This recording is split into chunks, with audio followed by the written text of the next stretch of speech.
Josh, do you want to just share your thoughts on the Do It for Darren game last weekend and what that meant to you guys and the team? Yeah, I thought it was a pretty powerful experience, obviously, for our group to be part of something like that. The mental health aspect of everything is great for our group. I think having someone like Caitlin McLaren head that for our team, and just seeing the passion and commitment that she has is something that hits so close to home.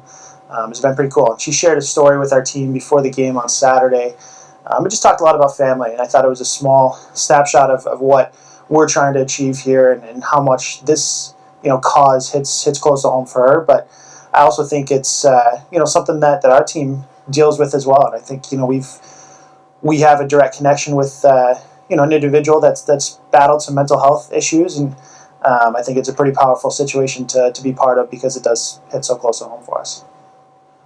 What strategies are you guys focusing on most heading into Dartmouth and Harvard this weekend? I think we talked a lot with our group just again about our compete level. We're continuing to practice our special team situations, but our compete level and to try and be the harder working team on the ice is the biggest focus for us every week.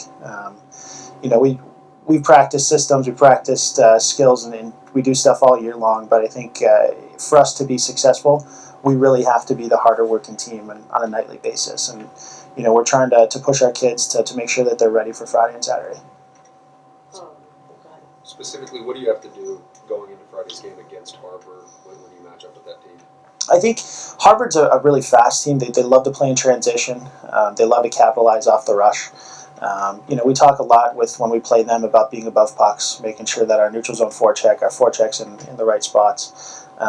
Special teams always comes up huge in these type of weekends when games are really close. Our power play can really separate us. Our PK can really influence a game, so those are big important situations for us. And again, we've just got to be willing to work and compete. And I think if we're the harder working team on the ice, we give ourselves a chance to win. Ari Koskowski, her 100th career game is this Friday. As an individual, what has she brought to the program over the last 2 years? Yeah, I think it's been really cool to see her development. I think coming in last year, someone that I think was relied upon for a lot of defense in the past, and just asking her to play more of an offensive role. We put her on the power play, and I think she's thrived in that environment. But just to see her off-ice commitment in terms of how well she's tested when she comes at the beginning of the year, her commitment to doing extra, doing more, and really kind of just going about her business quietly. And she's really taken pride in that stuff, and she continues to push herself. And obviously she's seeing the benefits of her hard work. So I'm just really happy for her. I'm happy that she's continuing to enjoy success. Her process has been great. She's a big part of our leadership group, and someone that just continues to quietly go about her business. And I think she's really starting to develop even more leadership skills. And last thing, with the last couple weekends of the season coming up, what are you most proud of this group for this season that you guys have had? Yeah, I think, first, we've come a long way in terms of some of the results, right? We've started to see an evolution where we're starting to win some of these close games, and the attitude that we have in our team now is there's a genuine sense that we can win hockey games. But I think, the biggest thing with our group is they're continuing to develop that family environment. The culture in the locker room is really strong.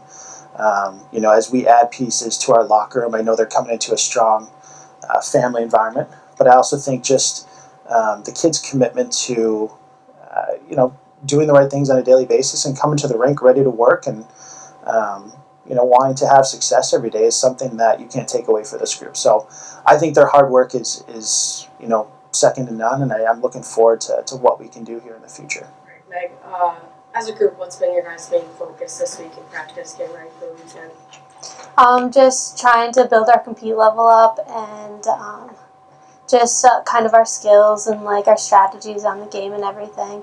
Just kind of tying it all together. Last weekend wasn't our best play, but just trying to ramp it up this week and end up with some points next weekend. What do you think you guys need to do differently to get a different result with Dartmouth this weekend? I think we just need to show a little bit more grit and come up with the puck every time.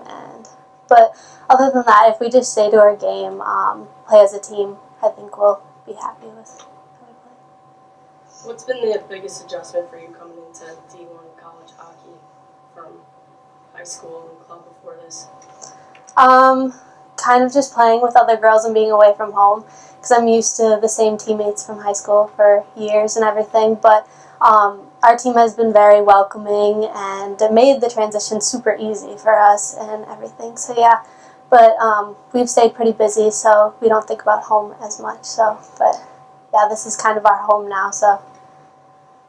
And with your first year coming to an end, what's been the biggest highlight for you so far, even in hockey?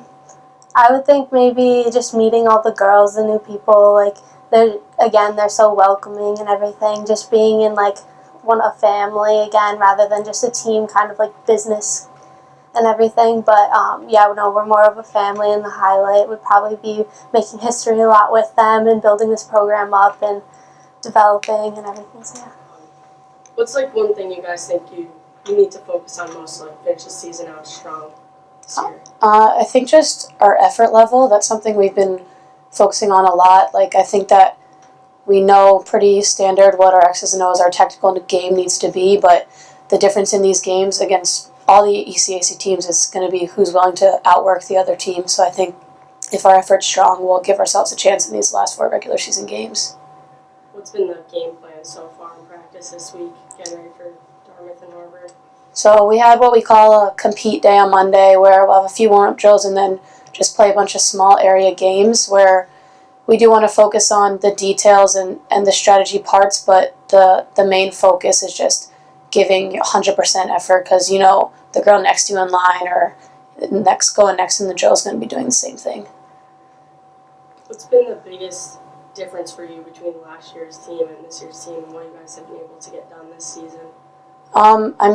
You can see from a results standpoint, we're doing much better in that category, but I think also we've continued to lay the foundation for what kind of culture we want to have on this team compared to the older teams, and I think that's helping us greatly get to where we want to be in terms of results too.